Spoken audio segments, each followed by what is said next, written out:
Now stay tuned to the following radio broadcast. You're listening to the Victory Station, AM 1360. We're glad you chose us. Thank you. It's Impact with the Florida Star, the largest, oldest, and most read African-American newspaper in Northeast Florida and South Georgia. And now, here's the host, the publisher of the award-winning Florida Star, Clara McLaughlin.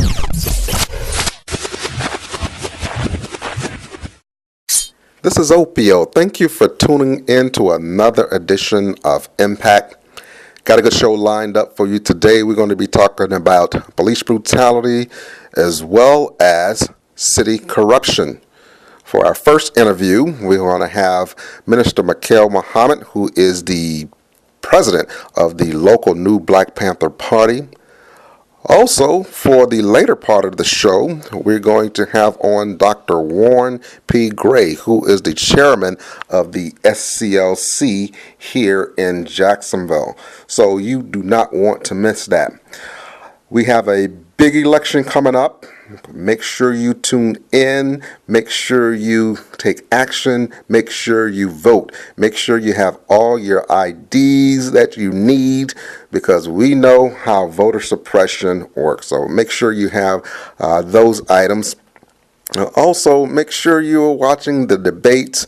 You're getting information on all of the local candidates so you can make an informed decision about what's going on, particularly in the future for the next 2 to 4 years. Boy, we played the last show a debate between Clinton as well as Trump, and that particular segment was very interesting and very important to us because it dealt with the criminal justice system as well as racism. It's so important for us to understand the importance of putting our information out front and center when it comes to the national elections. Now, as far as the local election is concerned, man, you want to make sure that we have the people that you're going to be able to see face to face, the people that you're going to be able to shake hands with that can do the job that you need to have done. So again, make sure you understand what you're doing. Now, there's early voting. Make sure you get out early voting, as well as you know that November, the second week in November, is the election. So you make sure that you get out there and vote. We got a hurricane coming, but before that, we got a good show lined up for you. This is Opio. Stay tuned. This is Opio Ciccone, and I am speaking with Minister Mikhail Muhammad of the new Black Panther Party. How you doing, brother? Fine, sir. How are you doing this afternoon?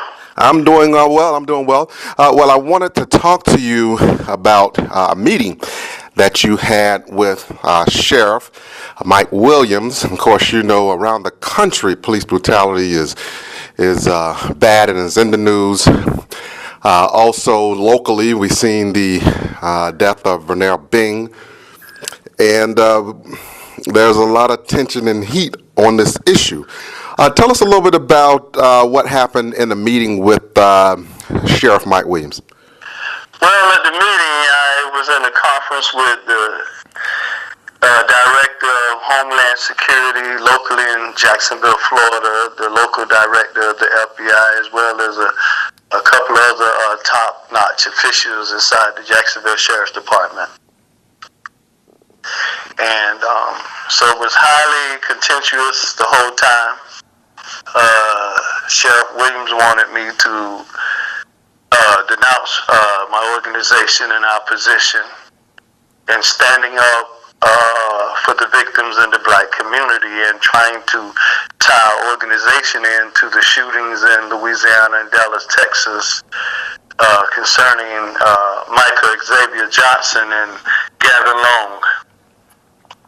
So you have a sheriff that's a part of an organization that's killed a number of black people in this city, let alone around the country, and the first thing he's dealing with you is not the issue of police training, police culture, leadership, but wanted to talk about the new Black Panther Party and denouncing what you guys stand for?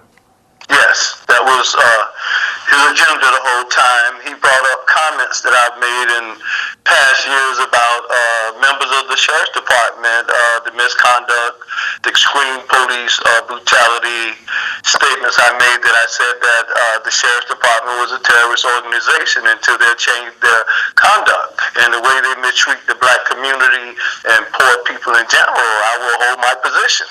Well, let's go. He had a list of statements that I had made in the media concerning the police department in Jacksonville.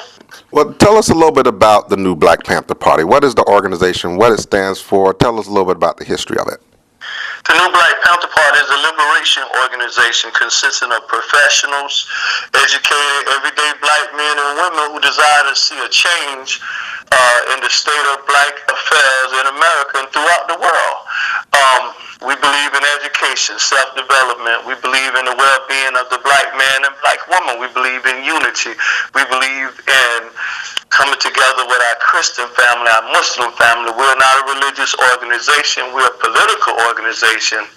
And it happens that our national chairman, Dr. Hashim Nzinga, is a Christian.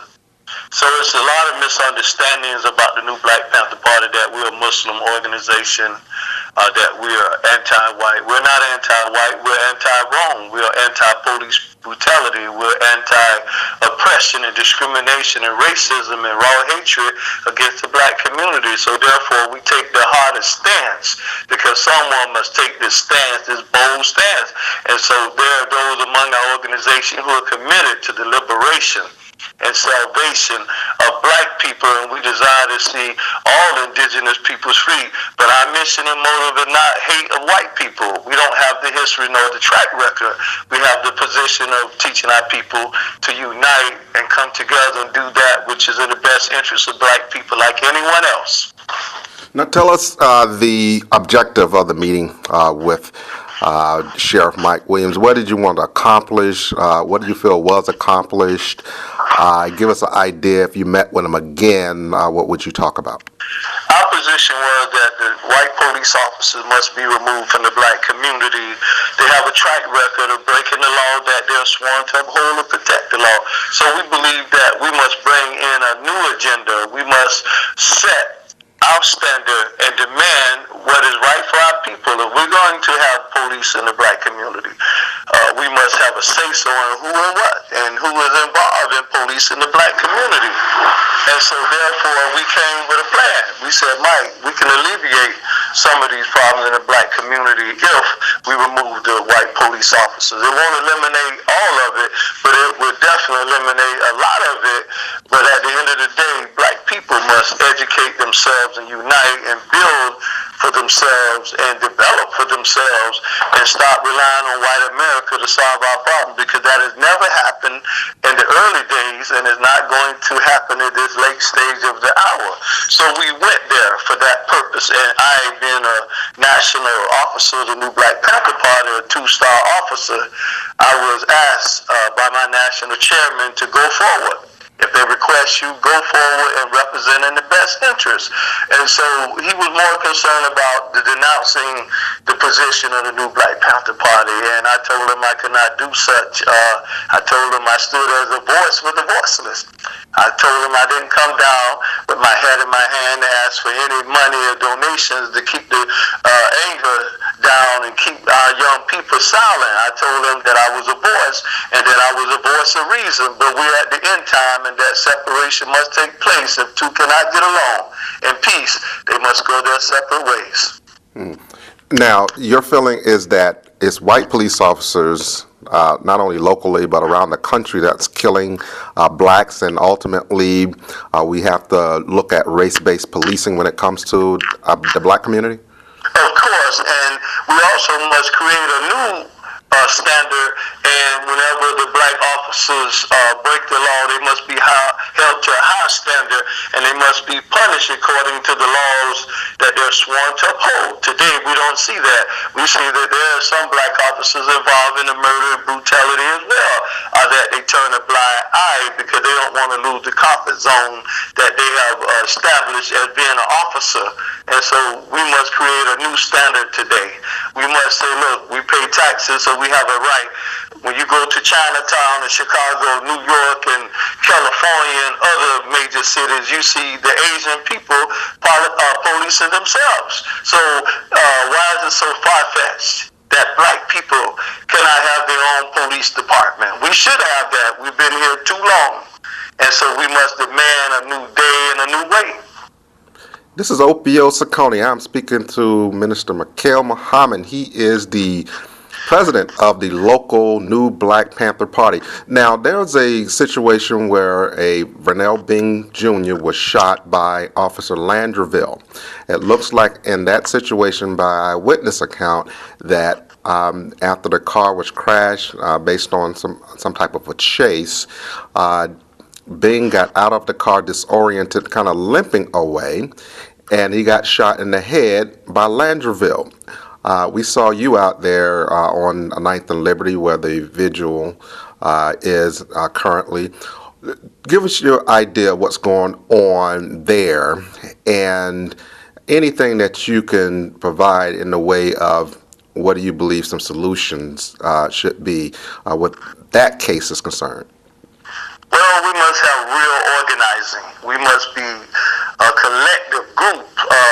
The memorial is fine, but we must organize around Vernell Bing, and also in memory of all the black men and women that have been murdered violently by members of the Jacksonville Sheriff's Department.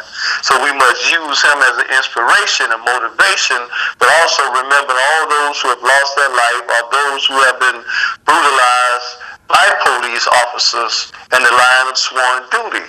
And so we must organize. So I'm recommitting myself to go back to the memorial and work with the mother and encourage the people that until we truly organize, mobilize, and work together on the same accord, we won't see much change. As long as we're dissatisfied and divided, we can never bring about a change in the conduct and behavior of those who are sworn to protect the black community. And so I'm committed to that process. I believe that we must be serious and be passionate about bringing about change, because yesterday was Vernell Bing and tomorrow it could be me, you, or even your child. So this is a serious and critical hour in the relations of black people concerning the police departments, concerning white supremacy, concerning the government itself. It wouldn't matter whether Hillary is president or Donald Trump. There would be no change in the conduct of those who are sworn to uphold the law, because they're the middleman between the haves and the have-nots. Now, we were told that there was a statement that was made back in June by Landreville, but that statement hasn't been given out to the public. I believe the state's attorney's office may have it, also the sheriff's department, but the people are not able to see it. And I'm trying to figure out what's going on there, particularly where a sheriff said that they're going to be open and transparent. Well, as I spoke to Sheriff Williams, I mentioned, and I also said that they were stalling and trying to kill the momentum and hoping that things would die away, but we know that had not been the case by the people who visit the memorial on a daily basis. I asked, when is he going to release the information? And he said he was working on it. I said, well, how long does it take? Does it take forever? And so he was like, you want to be sarcastic? I said, no, sir. This is somebody's child that was killed. And I say, if this was a black police officer that took the life of a white child, you all would already came back and released the findings. So we deserve the same respect and treatment.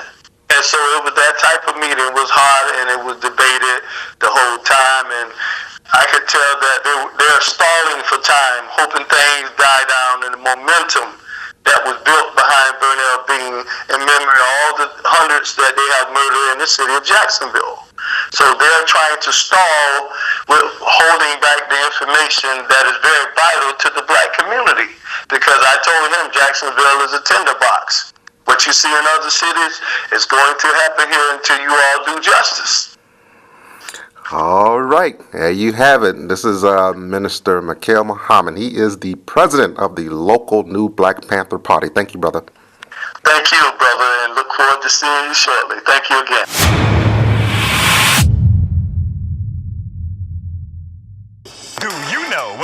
received the first Eagle Award by the Jacksonville Sheriff's Office for being the most factual, the Florida Star.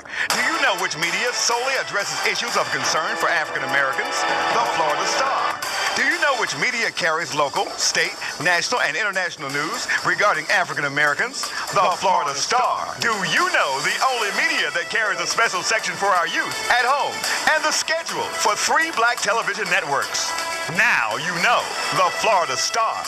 Northeast Florida's largest, oldest, and most read African American newspaper, serving since 1951 in more than 200 locations. The Florida Star.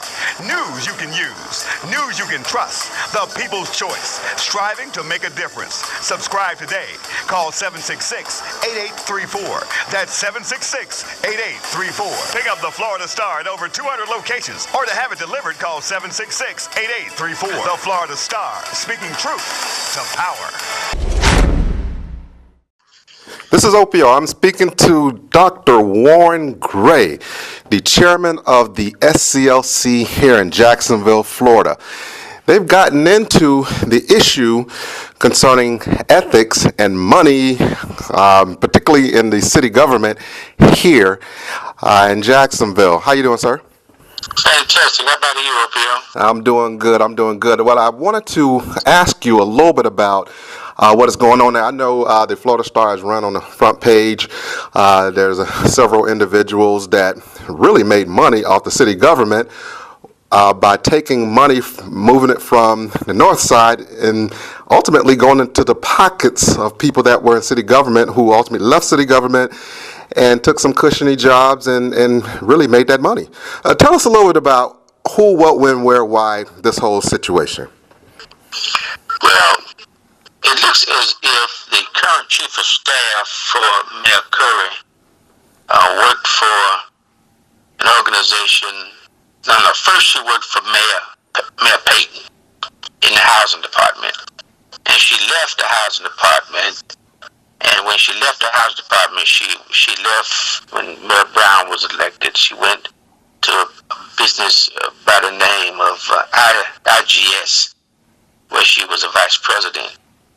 And while she was there, she had a comrade by the name of White Geiger, who let a contract for, it looks like $98,000 was supposed to have started for 1 year, that was continuously extended or amended. And it was amended a number of years to finally ending up from $98,000 to $868,000. What's amazing is that Kara Stewart, who was the chief of staff of the current chief of staff of Mayor Curry, currently, while she was in the housing department, the lady who let the contract quit and became a consultant for the same organization. What's amazing is that I wrote an article about this same situation, and I think I think his name was Chris Hahn for the Times Union, wrote another article. But there was one that was written on the 27th of September by a man by the name of Michael Peck, who wrote an article. The title of his article was "Take a Close Look at the City Council Auditor's Findings." And in these findings, I had a Reader's Digest version. He narrowed it down to about a 6th grade level, blow by blow.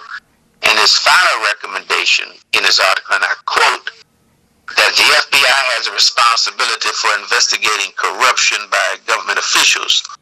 And then went on to say, contact the Jacksonville field office of the FBI. You can submit a complaint and request an investigation online or by mail. Currently, the Southern Christian Leadership Conference filed 2 complaints. One's with the Ethics Commission. There's a new ethics officer by the name of Carla. Can't think of her last name at the moment, but she's proven to be a real piece of work, who's playing the bureaucratic game of dragging the situation out as long as possible, failing to provide an answer as to where an update was. I submitted a complaint on the 20th of September. Just sent a second submission because I hadn't got any feedback. I requested acknowledgement of receipt and also a case number, which I did not receive.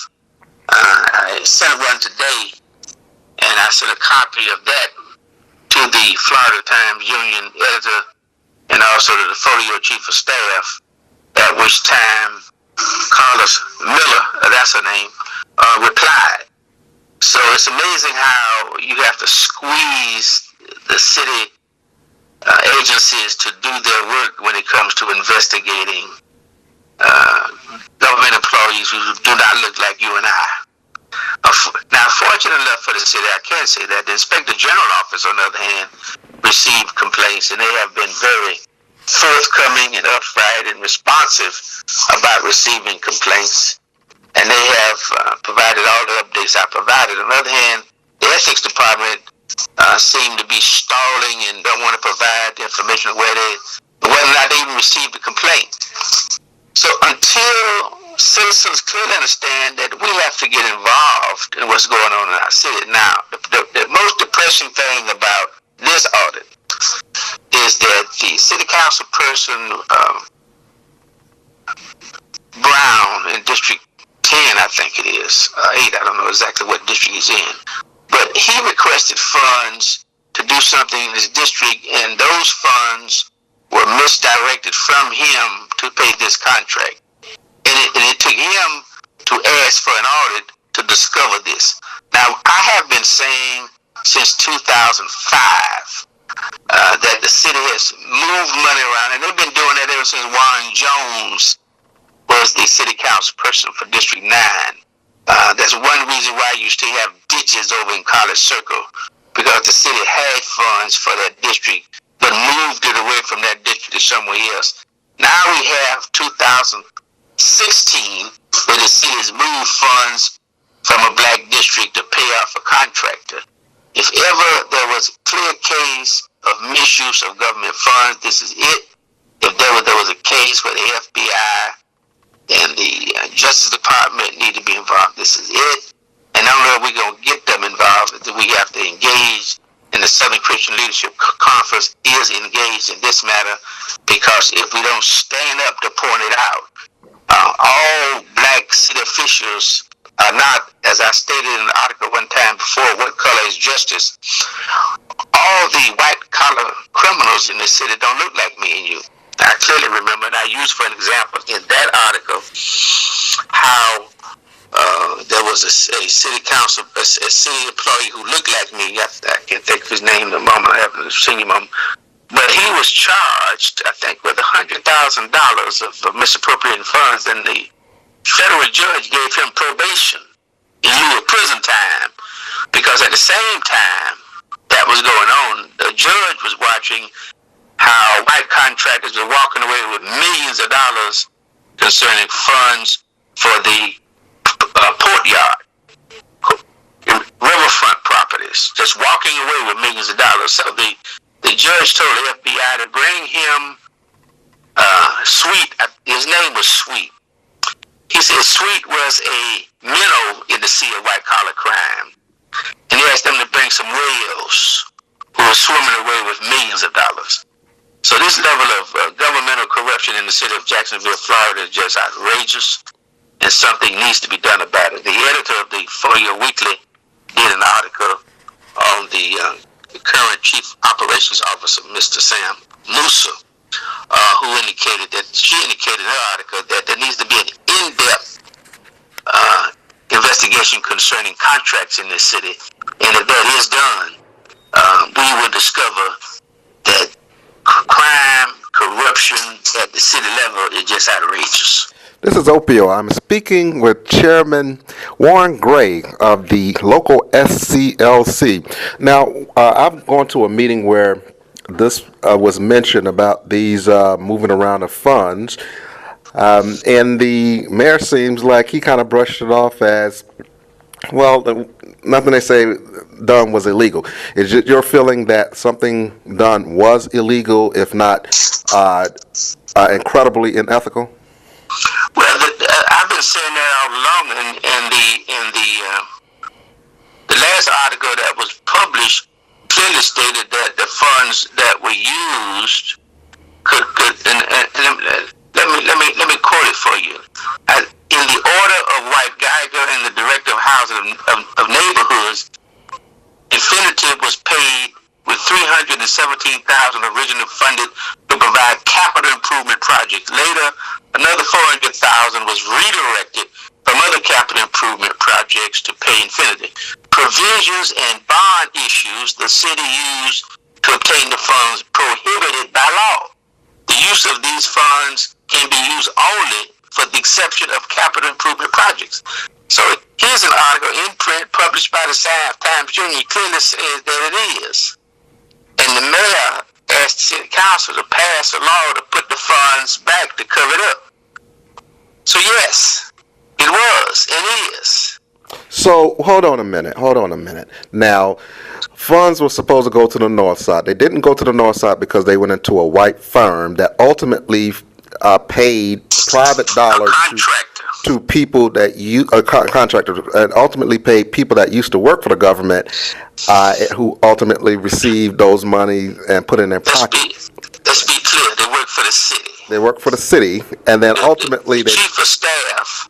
Right. Chief of staff for Karen Stewart was in the housing office, led a contract, left the housing office, and the contract was paying her while she left at IGS. Then she comes back and works for Curry, the current mayor, and after this money is going into her pocket, the current mayor says, okay, that money is redirected, so let me take city money and replace it? That's exactly what it did. And that's not illegal? You say it's not. No, that is illegal. That is illegal. Yes. I mean, if I did it, it would be illegal. It can't be any more illegal than I'm walking around with polka dots. Okay, if I did it, or you did it, or Reggie Fullwood would have done it, or Corrine Brown would have done it, it would have been illegal, and it would have been on the front page of the big white paper. So your feeling is a couple things, it seems like, that it's not getting the exposure by the media that it's supposed to get, the way they do blacks. It seems like whites are able to do things within government that blacks are not able to do, as well as this is an illegal situation that harmed the black community that had to be fixed, but the fix was illegal. The concern that I have, and the concern of the Southern Christian Leadership Conference, is economic injustice. If we could fix economic injustice, then we would have a remedy for crime in our communities. We would have a remedy for devastation in our families. We would have a remedy for women and single parents to be able to take care of their families. We would have a remedy to reverse all of the social ills that are listed in zip codes 32207, 8, and 9 in this city. Yes, it is economic injustice at the highest levels. All right. Well, I wanted you to let us know how people can join the SCLC, when are your meetings. Give us all that information before we let you go, sir. Well, they can join by simply contacting myself and any member and requesting to become a member. The meetings are held I think it's third Wednesdays of the month. We meet at 6:30 at the Urban League once a month. And we are looking forward and always encouraging citizens to get involved.